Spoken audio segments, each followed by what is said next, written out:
A very good evening to you and welcome to CoreTV News. And this hour, I am Nena Nyama. President Muhammadu Buhari has sworn in Professor Mahmood Yakubu as the new chairman of the Independent National Electoral Commission, INEC. At a swearing-in ceremony which took place in the Federal Executive Council chambers, President Buhari vowed not to interfere with the independence of the electoral body. The president also sworn in Mustafa Leki, Antonia Okosi Zingbina, Baba Shetima, and Solomon Triebi as INEC national commissioners. The Code of Conduct Bureau has arraigned former Minister of Niger Delta Affairs, Godswill Rubebe, on a 4-count charge of alleged false declaration of assets and acceptance of about 70 million naira bribe. Rubebe was docked before the Code of Conduct Tribunal today, but pleaded not guilty when the charges were read to him. Prosecution counsel Musa Usman consequently asked for adjournment to enable him call witnesses. Tribunal Chairman Danladi Umaru granted the request and adjourned to November 26 for hearing. Today we were ready to proceed, and that they are not ready to proceed after the heavy weather made out of this case about 10 days ago. One could feel free, feel easy to say that probably the allegations are not real.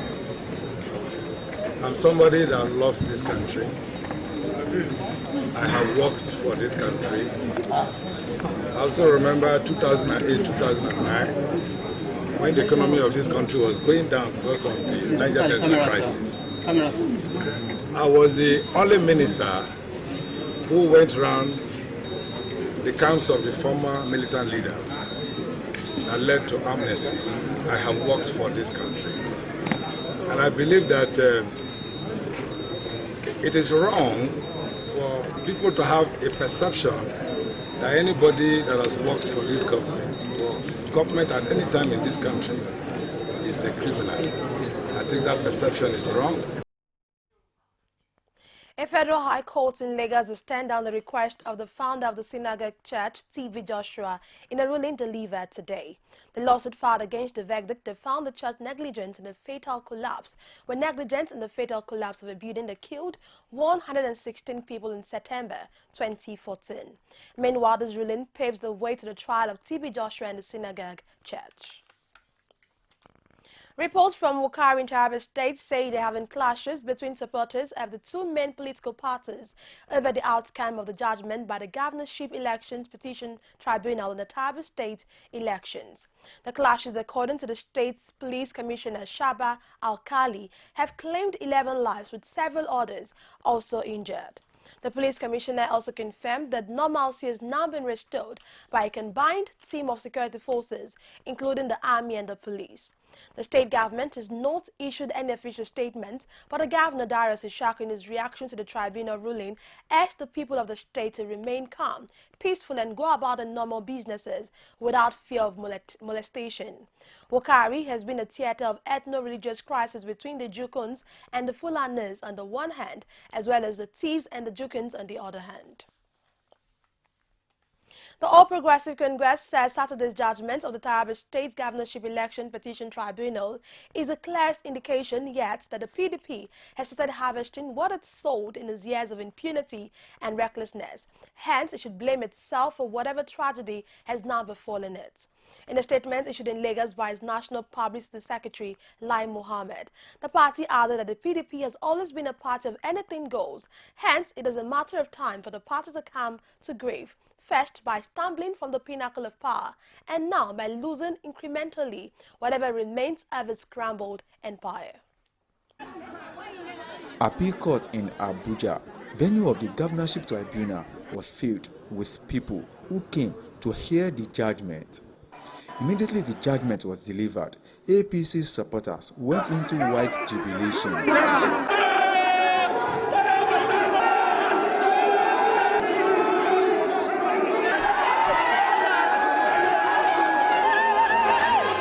The three-man panel, led by Justice Abubakar, ruled that it was a fundamental law in Nigeria that a candidate seeking for an elective position must be duly nominated and sponsored by a registered political party. In their opinion, all votes cast to the governor were wasted and that Al-Azan, who scored second highest number of votes, was the winner of the governorship election. We found out after the election that PDP did not conduct its primaries at all, and that the same acting governor now was not nominated, neither was he sponsored by his political party.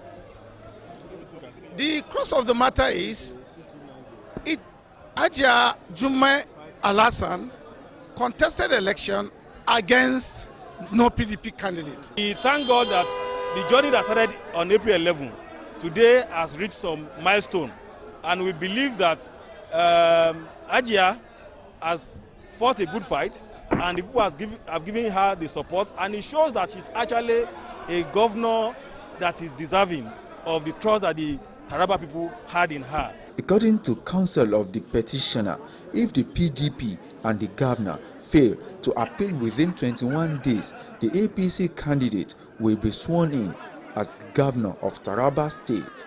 The petitioner, who reacted after the judgment, described it as a victory of the rule of law. This decision of the tribunal today will teach political parties in Nigeria to learn their lessons and do the right thing. The political parties, especially PDP, are fond of just like not doing primaries or impunity. They do impunity, they just pick anybody without following the rules.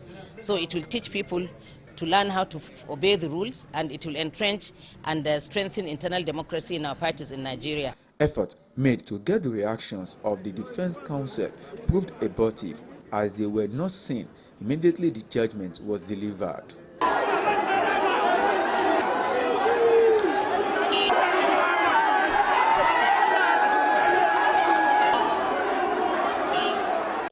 A group, Southeast Progressive Assembly, SEP, has threatened court action against President Muhammadu Buhari and the ruling All Progressive Congress APC over the inability of the federal government to commence the payment of the monthly 5,000 naira stipend to unemployed Nigerian youth.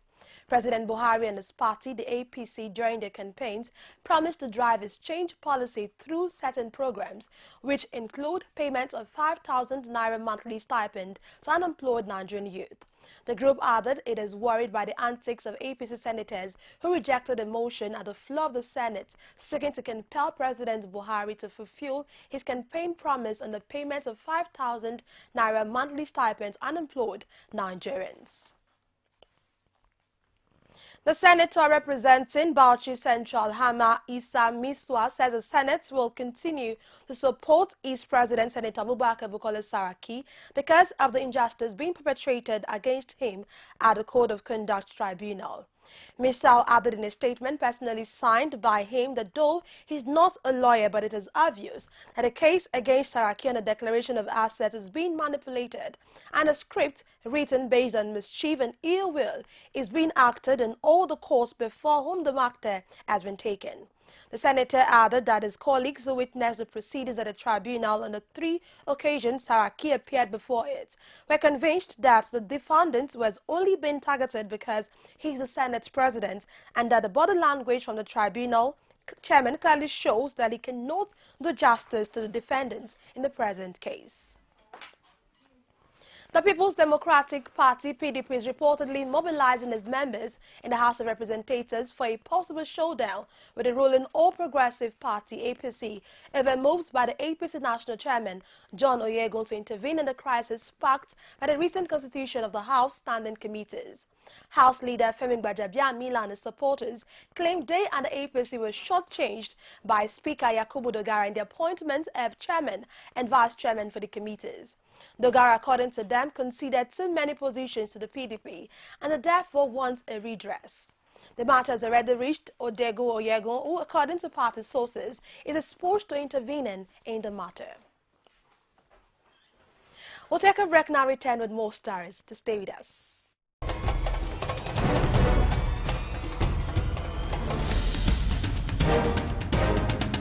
This is what the people are saying. You don't run a big economy with generator. They need to do more in terms of energy and power. Many things to do for this Nigeria about lights, water, and new TT. For Nigerians that are not gullible, we know that good laws have done nothing good for this country. Buhari won the election convincingly. Talk to her husband that you should keep promise about what you said, and because people are watching you, you know, another election is coming. Because some people will stand for Yoruba land, will be strong man, we don't die. This nation is moving forward. The best is going to take place. The people giving voice to the voiceless. Glad to have you back. You're still watching CoreTV News and this hour. For more of our news stories, join us on the social media platforms, facebook.com/CoreTV News. On Twitter at CoreTV News NG. And on our YouTube channel, youtube.com/CoreTV, leave a space news.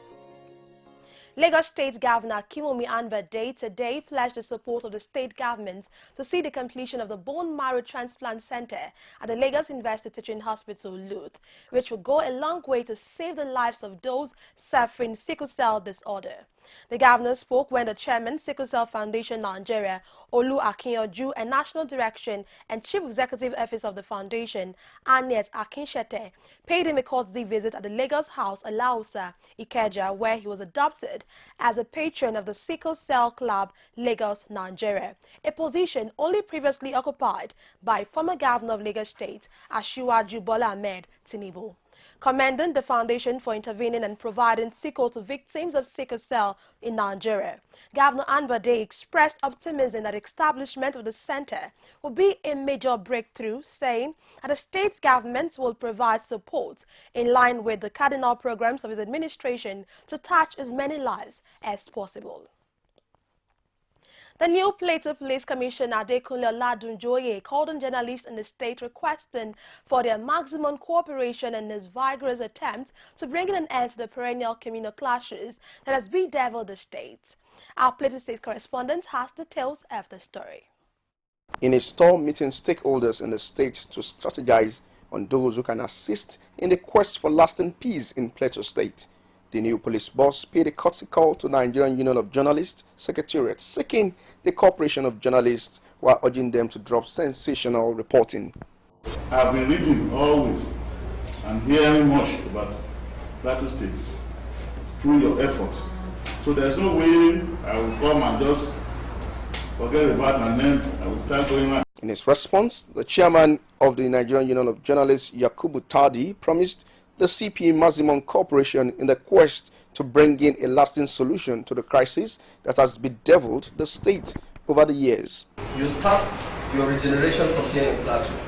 If the Plateau Command becomes the symbol of a well-trained police, disciplined police force in Nigeria, we'll be much grateful while you are here in Jos. Other journalists called on the Commissioner of Police to give more training to his men on their daily dealings with the members of the public. And now to health. The National Hospital has again successfully carried out 6 open heart surgeries in children with varying heart conditions.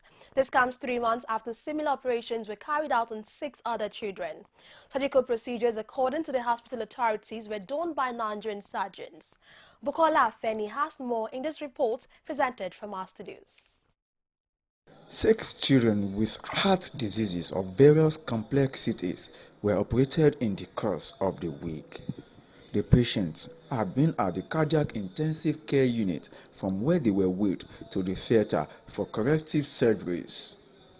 The previous patients are doing very well and being monitored. Hospital authorities say the success of the operation has increased the area of specialization in the hospital.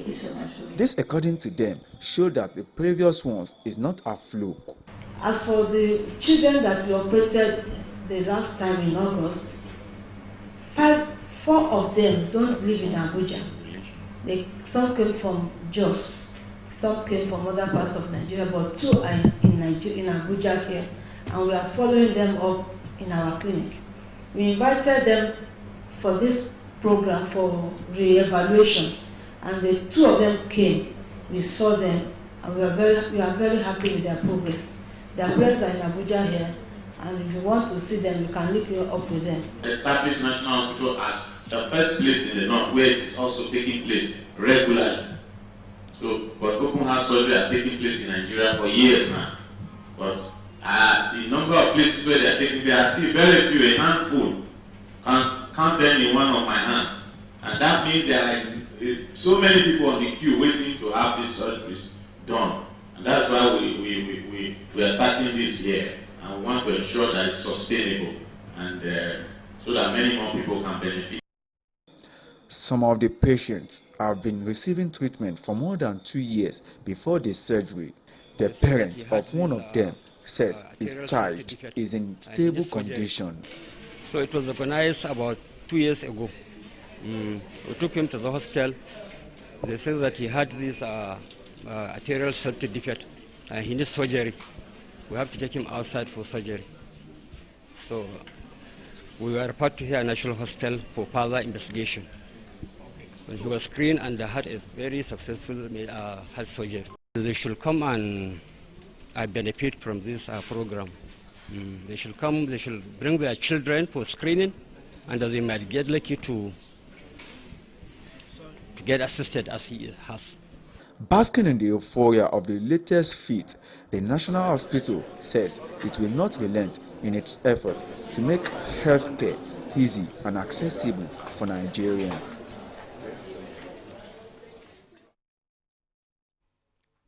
Teenage pregnancy is a global problem which affects not only the future of the young woman, but her health and education. United Nations Population Fund says pregnancies among girls less than 18 years of age have irreparable consequences, and research also shows that babies born to teens may have weaker intellectual development, lower skill, medical and behavioral issues. Our correspondent Netsi Lavery has details of the story. The impact of teenage pregnancy cannot be overemphasized, as it violates the right of girls with life-threatening consequences in terms of sexual and reproductive health. Most teenagers have misleading information about their reproductive health, and in trying to experiment their sexuality with the opposite sex, they end up pregnant. Aside the psychological effect, some complications that may occur during teen pregnancy include anemia, toxemia, high blood pressure, and premature birth of the baby. These complications are usually as a result of the young mother's inexperience to cope with changes in her body and motherhood. For a younger person, there might be complications. What are the effects? We've seen people who have children much earlier having complications like VVF, which of course affects them in life. They become ostracized. They drop out of school, and because they drop out of school, we find out that even the children they have are not well educated, because we find out that a woman who is educated has a higher chance of bringing up a child who will also be interested in education. Aside the health implications, teenage pregnancy also affects the academics of the young teenager, as she not only drops out of school, but her entire career path could be destroyed as she grapples to face the challenge of taking care of the baby. Naturally, it's a very bad thing for a young child to get pregnant at an early age, and there are so many reasons for that. It's either the child is the teenage girl is ill-informed, or maybe she has been influenced negatively, from maybe her background. Teenage mothers not only suffer from social stigma in society, usually their self-esteem becomes very low as they find it difficult to interact freely with their peers. With all of these, it however behoves on the parent, government and non-governmental organizations to ensure they create the necessary awareness on sexuality issues so as to secure the future of the adolescents. You're still watching CoreTV News, and this hour we'll take another break now. Return with more stories in foreign and sports. Just stay with us. You can now watch CoreTV News live from anywhere in the world on our website, www.coretvnews.com. Click on Live TV on our website and watch us live. And welcome to CoreTV Primetime Days. To follow us on Twitter, click on Twitter icon on our website. On Facebook, click on the Facebook and YouTube to see all our previous news production. You can also watch us live on YouTube. Click CoreTV, leave a space, then news. CoreTV News, a 24-hour news station. Glad to have you back. On the foreign scene, opposition leader Aung San Suu Kyi's party is claiming gains in Myanmar's parliamentary election, with supporters already celebrating an anticipated landslide victory. At least 2,000 people braved the afternoon downpour today in the commercial capital Yangon as they awaited announcements of the results and a possible speech by the democracy icon. Supporters waved the red flag of the Suu Kyi's National League for Democracy (NLD) party while singing along the campaign theme song, shouting, "NLD, we will win." Party spokesman Win Hayton said the NLD had won about 70% of the votes counted by midday today. A Jordanian police officer shot dead at least 2 Americans and 1 South African and also injured 4 Jordanians. The killings today took place inside a police training center in Amman, Jordan's capital city. Report says the shooter also committed suicide after the killing. Jordanian government spokesman Mohammed Momani, who confirmed this, revealed that the shooter's name was Anwar Abu Zaid. Momani added that the shooter had served in the Criminal Investigation Department and the Police Intelligence Unit before joining the training program in Moaka. And now to sports. Nigeria's Golden Eaglets have retained the Under-17 World Cup by defeating the Young Eagles of Mali 2-0 in the finals played in the Chilean capital of Santiago. The Eaglets recovered from missing a 4th-minute penalty to opening the scoring through striker Victor Osimhen early in the second half for his 10th goal of the tournament before Funsho Bangboye added another 2 minutes later. And finally, Lagos State Governor Kimomi Anbedi has congratulated the Golden Eaglets for their feat at the just concluded Under-17 World Cup tournament held in Chile. The Eaglets in the early hours of this morning defeated the Malian side 2-0 in the pulsating final to emerge winners of the trophy for a record 5th time. The governor, in a statement signed by his chief press secretary Habib Aruno, said the resilience of the Eaglets to go all the way to defend the title, which they won in the UAE 2 years ago, was typical of the Nigerian spirit in the face of any daunting challenge. And that's it in CoreTV News on this hour. Thank you so very much for watching. I am Nena Nyama.